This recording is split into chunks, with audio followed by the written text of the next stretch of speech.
Let's talk about something that nobody really prepares you for. What do you do when your kindness, your empathy, your ability to feel for others becomes the very thing that a narcissist can't stand? Now, I'm not here to tell you to fight fire with fire. That's their game.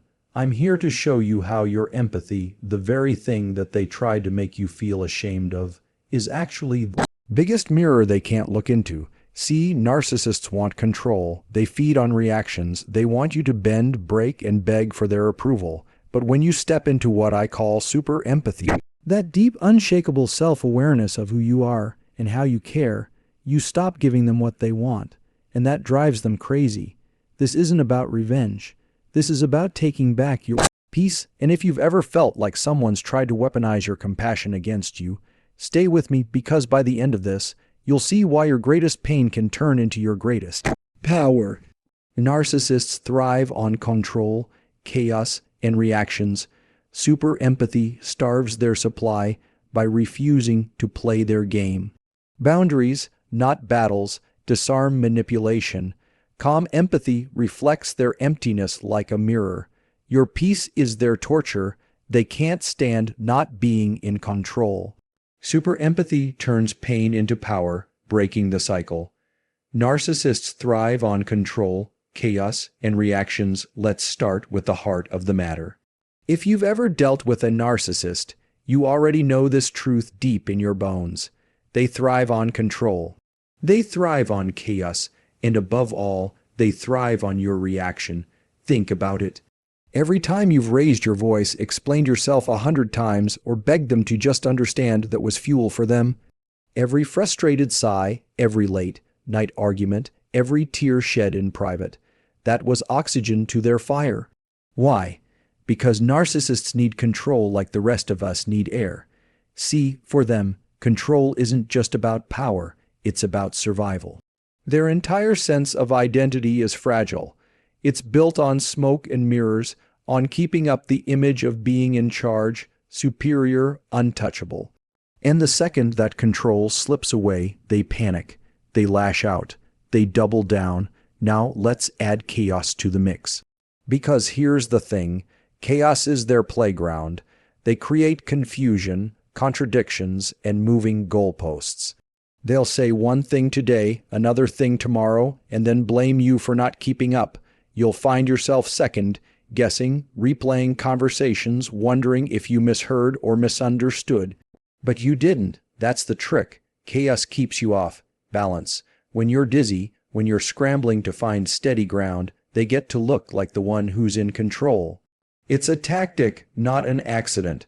And once you start seeing it as intentional, you stop falling for it. And then comes the third piece of their puzzle, reactions. This is the fuel they burn. When you cry, they see proof of their power.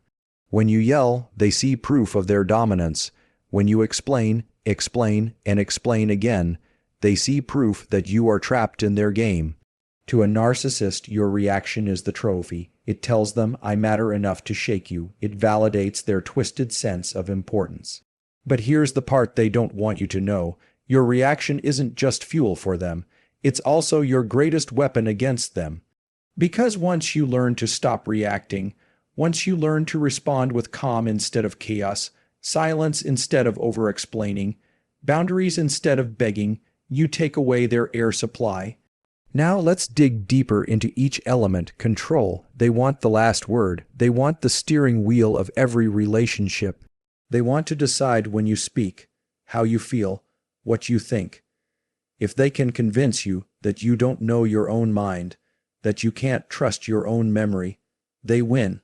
That's why so many narcissists use gaslighting. It's the ultimate control tactic. If they can rewrite your reality, they own you.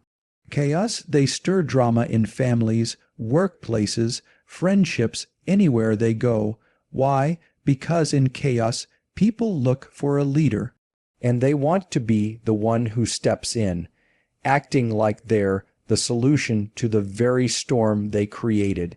They throw the grenade, then act like the hero who pulls you out of the rubble. And because you're grateful for the rescue, you overlook the fact that they're the one who pulled the pin. Reactions, this is the payoff. Imagine them like a fisherman. The bait is the insult, the jab, the little dig. Your reaction, that's the fish on the hook, and the more you thrash, the tighter the line pulls. But here's the secret: if the fish doesn't bite, the bait just sits there. If you don't react, the hook never sets. Let me make this real with an example. Say a narcissist tells you, "Wow, you're really sensitive. Most people wouldn't take it that way." That's bait. They want you to defend yourself, to explain why you're not sensitive, to prove your worth. And the second you take the bait, they reel you in. But if instead you respond with calm, "Maybe I am sensitive, that's okay with me," you've given them nothing to work with. The hook just falls flat. Now, why does this matter? Because once you understand that control, chaos, and reactions are the three pillars that hold up a narcissist's world, you realize you have more power than you thought. You can't stop them from wanting control. You can't stop them from creating chaos, but you can absolutely stop feeding them with your reaction. And when you do, everything changes. Imagine a fire pit. As long as you keep tossing in logs, anger, explanations, tears, the fire blazes. But the second you stop feeding it, what happens? Slowly, the flames die out, the smoke clears, the silence grows louder than their shouting ever could. That silence, that calm, that's what tortures them, because it shows them they don't own you anymore. Now, don't mistake this for easy. It's not easy to untrain yourself from reacting, especially when they've wired you to believe that the only way to survive is to defend yourself. But survival doesn't come from defending, it comes from detaching. And here's the motivation I want you to hold on to. Every time you choose calm over chaos, every time you choose boundaries over battles, every time you choose peace over proving your point, you'll win, not them. So remember this: narcissists thrive on control, chaos, and reactions, but you thrive on peace, clarity, and freedom. And the second you stop giving them what they feed on, you start feeding yourself again. That's how the tables turn. That's how you begin to take your power back. Point 2. Super empathy starves their supply by refusing to play their game. If there's one thing you need to understand about narcissists, it's this: they are always playing a game. Always, and it's not a fair one.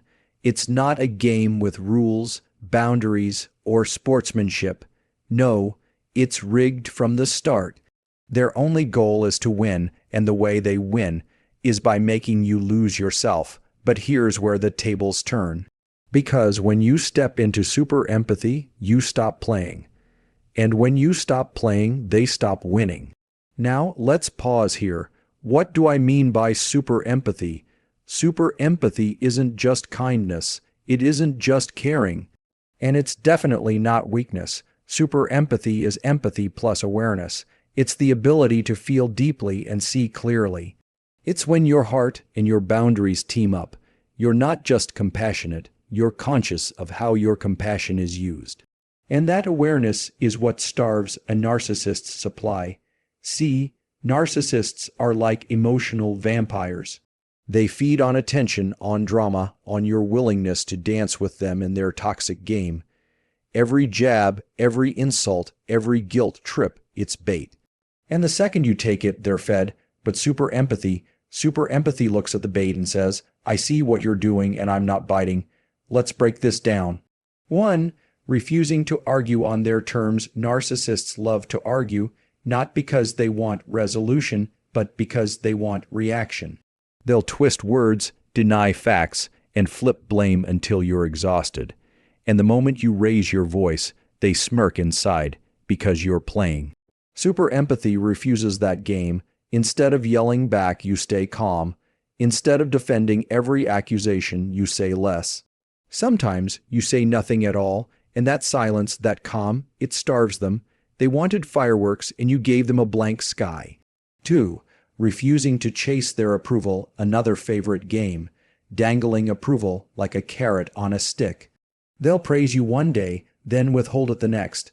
They want you chasing, proving, bending over backward just to hear, "Good job," or "I'm proud of you."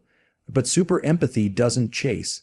Why? Because super empathy knows its worth doesn't come from them. You stop measuring your value by their validation. And when they realize you're no longer desperate for their approval, it rattles them, because the game doesn't work if you're not running after the carrot. 3. Refusing to fix what they break. Narcissists are masters at breaking peace, and then expecting you to fix it. They create the drama, and then you're the one smoothing it over, apologizing, making things right. Super empathy flips that script. You stop fixing what you didn't break. You let their silence sit. You let their tantrums echo back at them. You let the discomfort be theirs to carry. And the longer they sit in their own chaos without you cleaning it up, the more they realize their supply is gone. 4. Refusing to betray yourself may be the most important game of all. They want you to betray yourself, to silence your truth, to cross your own boundaries, to ignore your gut instincts. Every time you betray yourself, they win because it proves they own you.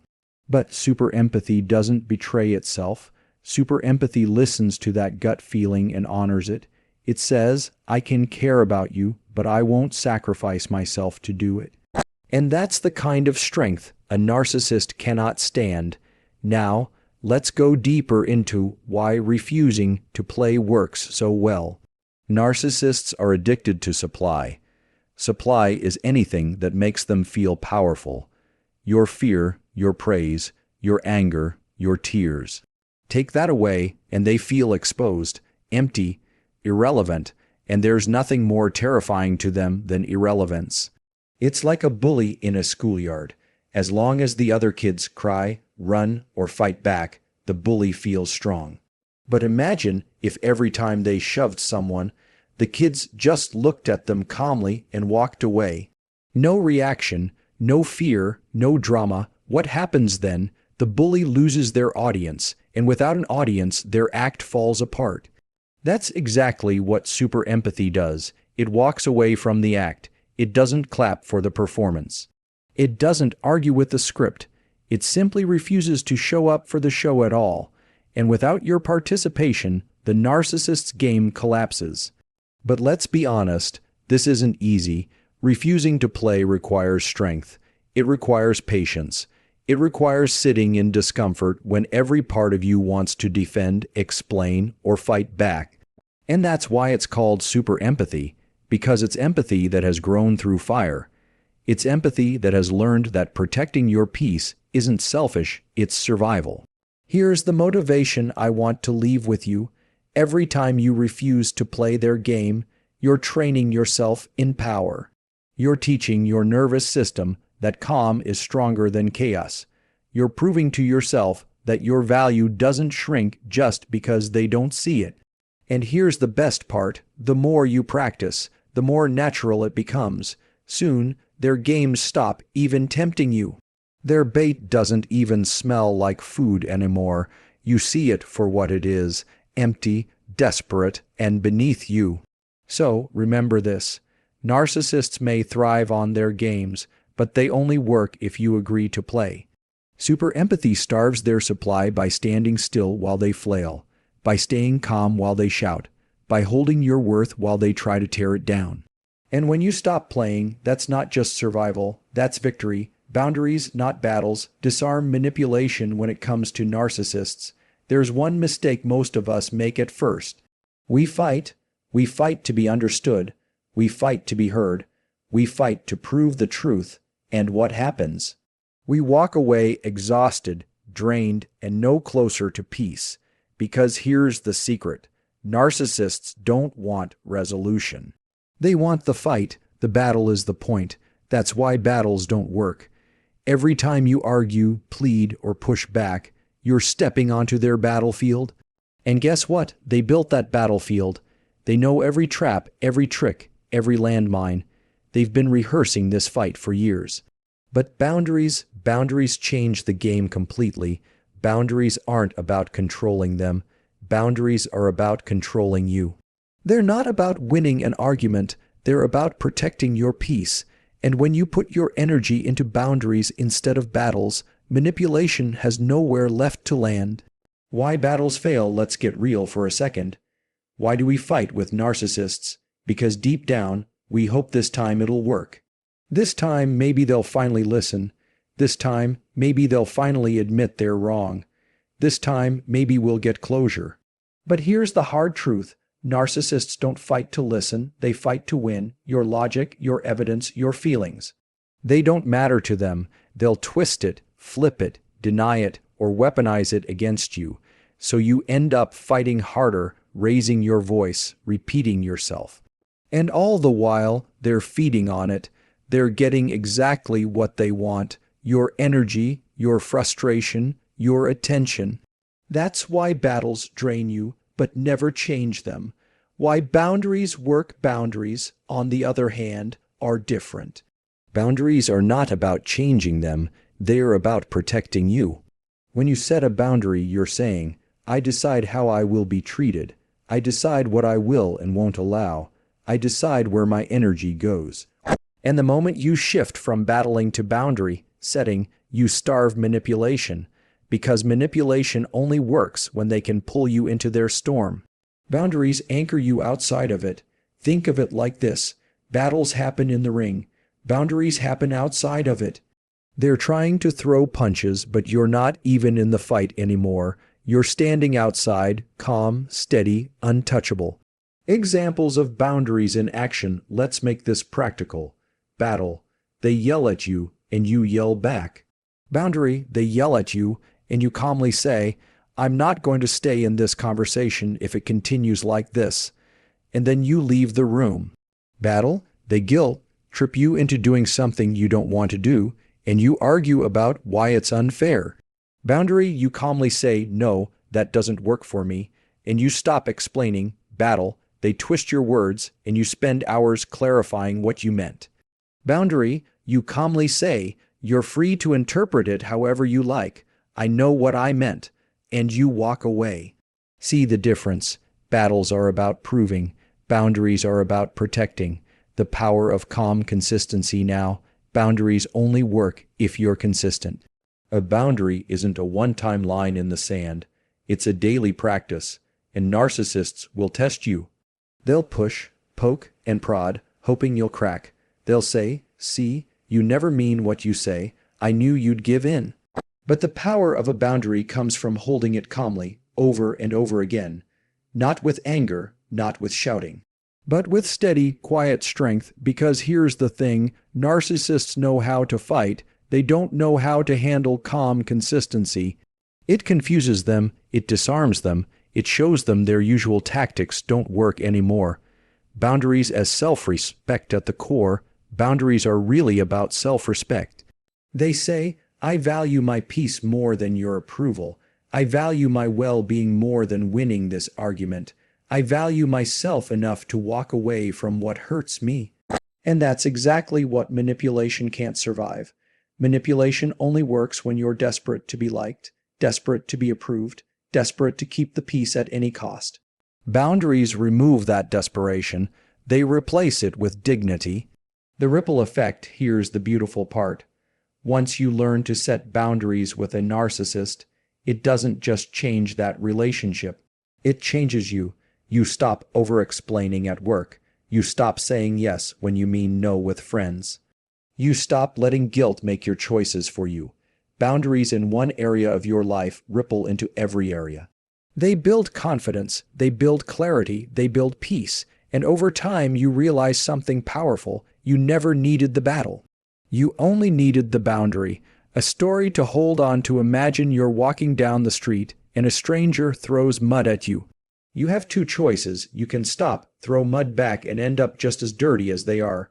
Or you can keep walking, clean yourself off, and refuse to let their mess become yours. Battles are throwing mud back. Boundaries are walking away clean. So here's the motivation I want you to hold on to.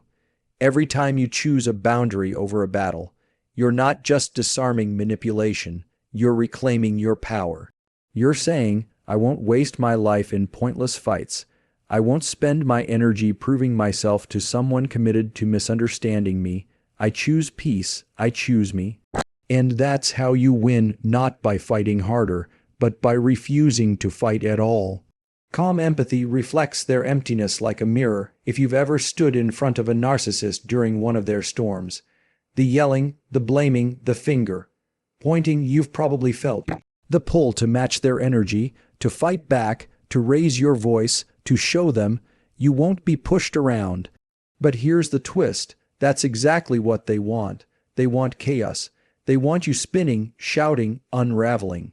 Why? Because if you're a mess, they don't have to look at their own mess. That's why calm empathy is so powerful. It does the one thing they cannot handle. It puts a mirror in front of them. And when they look in that mirror, what do they see? Not your rage, not your tears, not your desperate attempts to explain. They see their own emptiness. And that reflection is unbearable to them. What is calm empathy? Let's define it. Calm empathy isn't about agreeing with them. It's not about excusing their behavior or letting them walk all over you. No, calm empathy is about holding onto your compassion without losing your center. It's the ability to see their brokenness without being broken by it, to respond, not react, to stay steady while they spin. Think of it like standing in the middle of a storm. The wind is howling, the rain is pouring, but inside your umbrella of calm, you're dry. You can see the storm for what it is, chaotic, loud, destructive, but you don't become the storm yourself. Why calm disarms them? Narcissists feed on emotional volatility. If you shout, they feel powerful. If you cry, they feel validated. If you beg, they feel in control. But when you respond with calm, it's like unplugging their power source. Because calm doesn't just withhold fuel, calm reflects. It shows them, without a word, that their chaos isn't moving you. And in that silence, in that stillness, their emptiness gets louder. It's like standing in front of a mirror. They expect to see dominance, control, superiority. Instead, they see a calm face looking back at them, unaffected. And in that moment, they're forced to confront the truth they spend their whole lives running from. They are not enough. The mirror effect, let me give you an example. Say a narcissist throws an insult. You're pathetic. Nobody would put up with you if it wasn't for me. What do they expect? They expect anger, tears, defensiveness. They expect you to say, "That's not true. Look at everything I do for you." They expect you to fight to prove your worth. But calm empathy changes the script. Instead of reacting, you might say, "I'm sorry you feel that way." And then you move on. No fight, no defense, no fire. What happens then? Suddenly, the insult bounces back to them. They're left staring at their own words, their own cruelty, their own emptiness. The mirror is up, and here's the thing. Narcissists hate mirrors. That's why they surround themselves with noise, drama, and distraction. Anything to avoid silence, anything to avoid facing themselves, but calm empathy gives them no escape. Why empathy matters now, some people ask. Why not just go cold? Why not be harsh back? Because harshness feeds the cycle.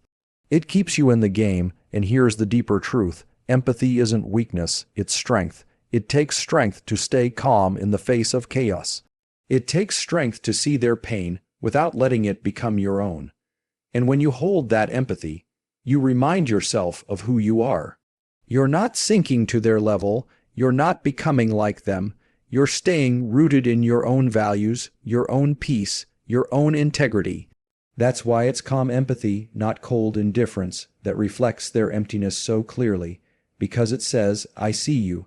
I recognize your humanity, but your chaos does not control me." The internal shift, your nervous system starts to learn safety. Your identity shifts from the one who reacts to the one who responds. Your self-worth stops depending on their moods. And here's the best part.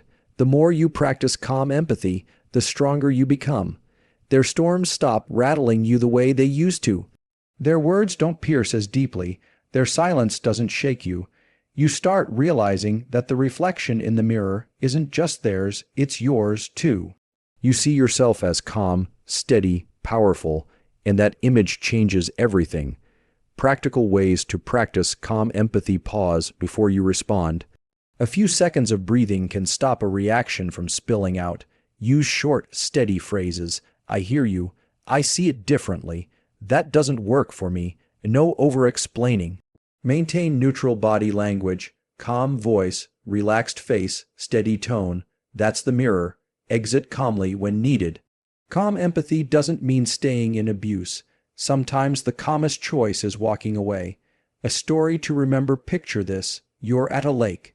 The water is still, glassy. You toss a pebble in and ripples spread out. That's what happens when you react. Their chaos ripples through you.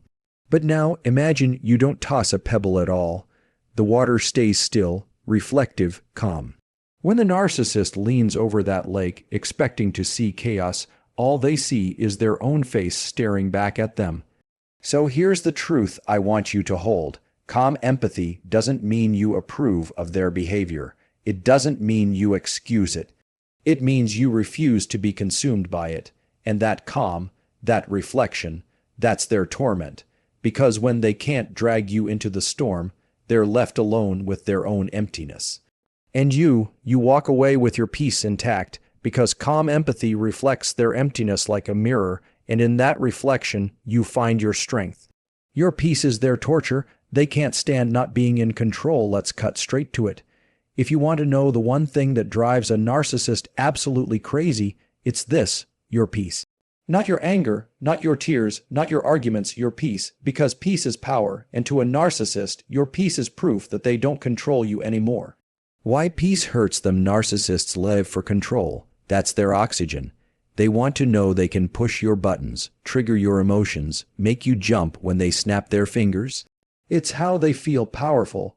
So when you stop giving them that reaction, when you choose peace instead of panic, calm instead of chaos, you're showing them they've lost control.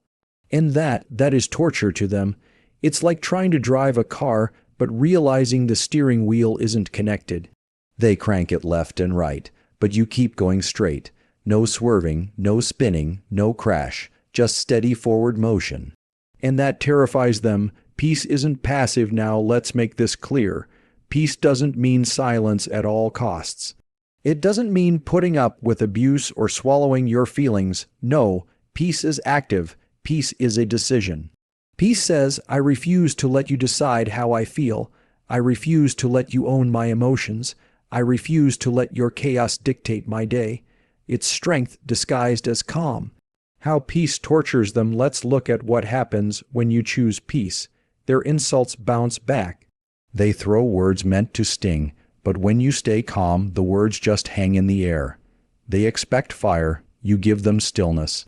That stillness becomes their own echo chamber. Their chaos falls flat. They slam doors, create drama, stir fights. But when you don't rise to it, they're left standing in the middle of their storm alone. Their control evaporates. They can't pull your strings if you cut the strings. Peace says, I am not a puppet anymore. And that realization eats at them. The truth about control: here's the real reason narcissists hate your peace. It exposes the truth. The truth is, they were never actually in control of you. They only controlled the parts of you that reacted, the anger, the tears, the over-explaining. But when you stop reacting, when you reclaim your peace, you prove something powerful. Their control was an illusion all along. And that illusion shatters the very identity they've built. Examples of peace in action: they bait you with an insult. Instead of firing back, you calmly say, I see it differently. They give you the silent treatment.